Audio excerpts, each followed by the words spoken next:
জানো তো, আমিও ভাবি চুপ থাকবো, কিন্তু কেন জানি না পারি না। রাগ দেখিয়ে ফেলি, অভিমান করে বসি, শত দুঃখের কারণগুলো বলে ফেলি। আর তুমি ধরে নাও, তোমায় নিয়ে আমি অভিযোগ করছি। তোমায় আমি কোনোভাবেই বোঝাতে পারি না, জানো, যে তুমি ছাড়া আমার সত্যি কেউ নেই।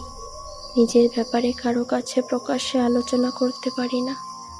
আমি চাই আমার সমস্ত সুখ দুঃখ, ভেতরের আর্তনাদ, মাঝরাতে চিনচিন করে ওঠা বুকের ব্যথা, আস্তে আস্তে গলা ভারী হয়ে যাওয়ার কারণটা শুধুমাত্র তুমি জানো।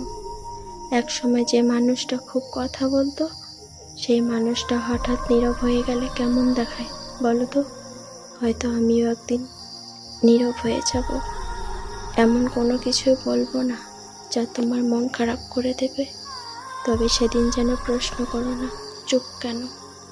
নিজেকে নিজে হারিয়ে ফেলা মানুষ নীরব হয়ে গেলে বোবা হয়ে যায়।